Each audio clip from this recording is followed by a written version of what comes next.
So guys, let's discuss this question. Question is only the length of the bar is considered in case of bar diagram. जो बार diagram है, इस बार diagram के case में सिर्फ उसकी length consider करी जाती है, ये बोला गया है इस क्वेश्चन।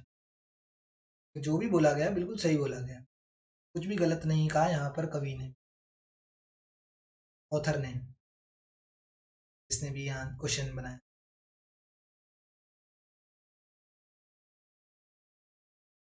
अब length of a bar diagram is considered in case, और length of the bar is considered in the case of bar diagram.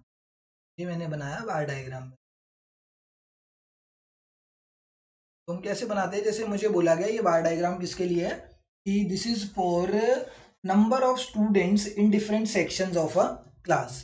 तो ये हो गया A section, B section, C section. तो यहाँ पर ये जो इनकी लेंथ थी, this length is of no importance. इस लेंथ की कोई वैल्यू थोड़ी है, 1 यूनिट 2 यूनिट कुछ भी नहीं है। ये तो सिर्फ क्या रिप्रेजेंट कर रही है, लेंथ।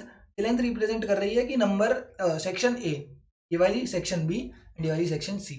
तो इसमें जो ब्रेथ है, मैंने शायद लेंथ बोल दिया, तो जो ब्रेथ है, इस बार की जो ब्रेथ है या विड्थ है, उसका कोई रोल नहीं है।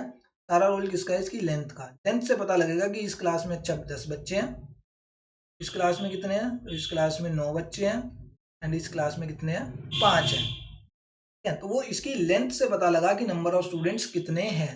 वो only the length of the bar is considered in case of bar diagram is a correct statement. Reason I have discussed here, because width is not essential in case of bar diagram. Bar diagram के case में width का कोई role नहीं है, width is not essential in case of bar diagram. ठीक है, thank you.